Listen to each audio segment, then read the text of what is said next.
Le témoignage de Samuel L. Jackson dans le procès fédéral de Sean Diddy Combs, accusé de trafic sexuel et d'intimidation, avec des allégations impliquant Steve Harvey, a secoué le tribunal. Jackson, acteur légendaire, n'était pas attendu comme témoin, mais sa présence a transformé le procès en une révélation explosive sur l'industrie du divertissement. Il a présenté des preuves, incluant des courriels, des enregistrements audio, des vidéos et des journaux de vol, pour démontrer un système de prédation orchestré par Diddy et facilité par Harvey, notamment via la relation controversée entre Diddy et Lori Harvey, la fille de Steve.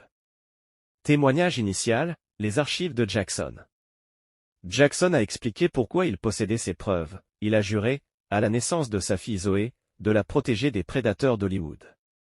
Depuis 23 ans, il collecte des informations courriels, messages, captures d'écran pour documenter les abus dans l'industrie.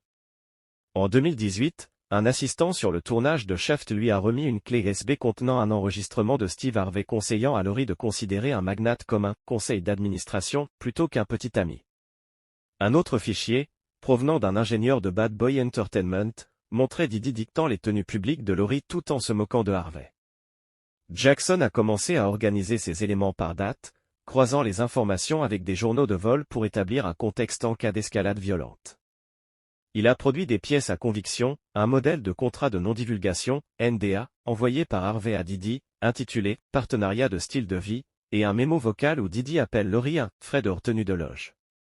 Ces éléments, lus à voix haute par Jackson, ont été décrits comme des preuves de négligence parentale, de prédation professionnelle et de trafic de pouvoir. Le public et le juge ont réagi avec surprise, tandis que Harvey fixait la table, visiblement mal à l'aise. Contre-interrogatoire, la défense contre-attaque. L'avocat de la défense, Wickham, a tenté de discréditer Jackson, suggérant qu'il était amer de ne pas avoir signé avec Bad Boy Film. Jackson a rétorqué avec humour, révélant qu'il avait refusé un caméo impliquant une scène violente. Quand la défense a qualifié ces preuves de rumeurs, Jackson a présenté un message crypté d'un employé de Harvey vantant un « lire leur puf » pour maintenir la bonne volonté du public.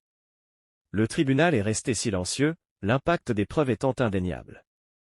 L'échelle de manipulation, une chronologie accablante. Jackson a détaillé une « échelle de manipulation » en 8 étapes, consignée dans son carnet, le Red Ledger. Étape 1. Un mentor identifie un jeune talent et l'encense publiquement. Étape 2. Une association publique crée une intimité marketable. Étape 3. L'exclusivité, où les figures parentales deviennent gestionnaires, isolant la victime. Jackson a appliqué cette échelle à Lori. En 2017, Harvey a publiquement loué Diddy comme modèle entrepreneurial. 6 semaines plus tard, l'agenda de mannequin de Lori a été vidé pour qu'elle suive le personnel de Bad Boy à Los Angeles. Une chaîne de courriels a montré que Harvey a retiré Lori d'un shooting à Dubaï pour des obligations familiales, renforçant l'isolement. Jackson a remonté à 1995, révélant un accord entre Harvey et un promoteur d'Uptown Records, où Harvey échangeait des interviews complaisantes contre des spectacles gratuits. Cet arrangement a transformé des journalistes en lobbyistes et des comédiens en ambassadeurs de marque, posant les bases de la relation entre Harvey et Diddy. En 2006, l'ex-épouse de Harvey, Marjorie, liée à un baron de la drogue, a connecté Harvey à un réseau de blanchiment d'argent via des boutiques de mode à Atlanta, selon un accord judiciaire cité par Jackson. Preuves audiovisuelles, les clips explosifs. Jackson a présenté une série de clips vidéo, qu'il a qualifiés de réalité brute, reçus de lanceurs d'alerte. Le premier, datant de 2009, montre Diddy et Harvey sur un yacht, tandis qu'une jeune fille, identifiée comme Lori à 12 ans, danse sous les instructions d'une voix féminine. Le deuxième, en 2015, montre Lori, 18 ans, se préparant pour une apparition où Diddy est attendu, avec une styliste lui demandant de paraître plus âgé. Le troisième, en 2019, capture Diddy dans une cuisine à Soho, ordonnant à un chef de servir des huîtres de manière « sexy », avec Lori riant nerveusement. Un chef, qui a démissionné après cet incident, a corroboré la vidéo par affidavit.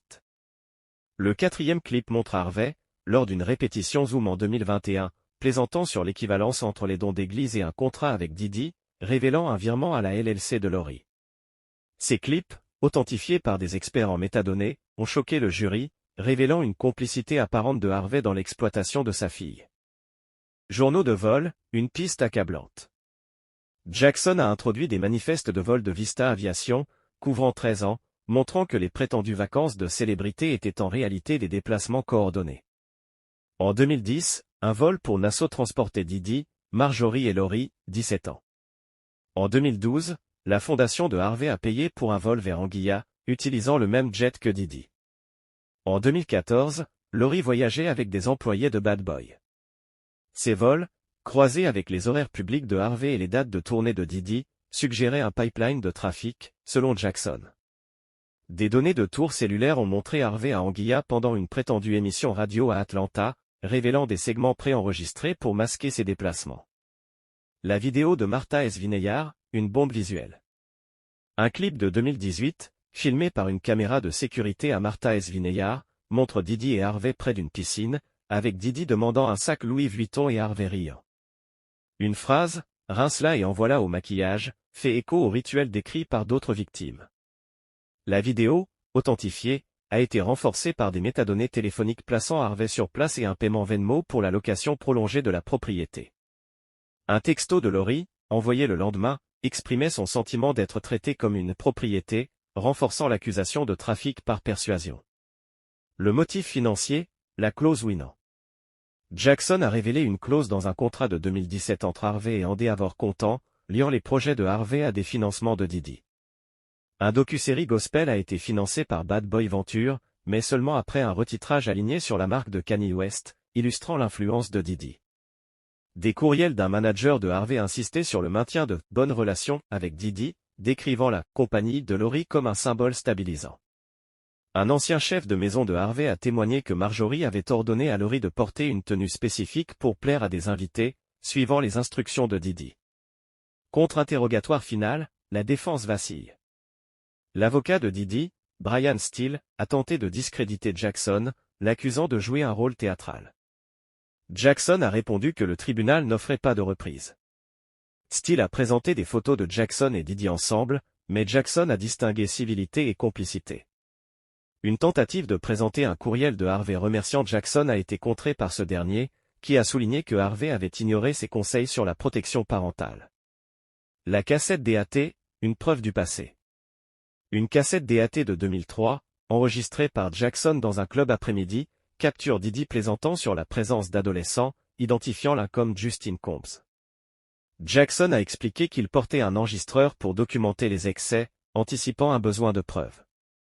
La cassette, authentifiée, a montré un schéma de normalisation des comportements sans limite, avec des cadeaux offerts par des pères hollywoodiens à Didi. Conséquences sociales et psychologiques. Jackson a témoigné sur les représailles subies après avoir critiqué Harvey, script bloqué, invitations annulées. Lors d'une confrontation en 2021, Harvey lui a reproché la perte de sponsors, ce à quoi Jackson a répondu que Harvey avait perdu la confiance de sa fille. Un texto crypté de Didi à Harvey, mentionnant l'NDA de Laurie, a renforcé l'accusation de conscience de culpabilité. Jackson a conclu en s'adressant au jury, affirmant que son but était de mettre fin au silence autour des abus. Le témoignage de Jackson a transformé le procès, exposant un système de prédation et de complicité financière entre Didi et Harvey. Les preuves vidéo, courriels, journaux de vol, enregistrements ont peint un tableau accablant, liant l'exploitation de Laurie à des accords commerciaux et à une culture de silence. Les hashtags comme « Écoutez Sam » et « Protéger les filles noires » ont explosé en ligne, tandis que les annonceurs se retiraient des propriétés de Harvey. Le jury, marqué par les révélations, s'apprête à délibérer sur un procès qui pourrait redéfinir la responsabilité des célébrités.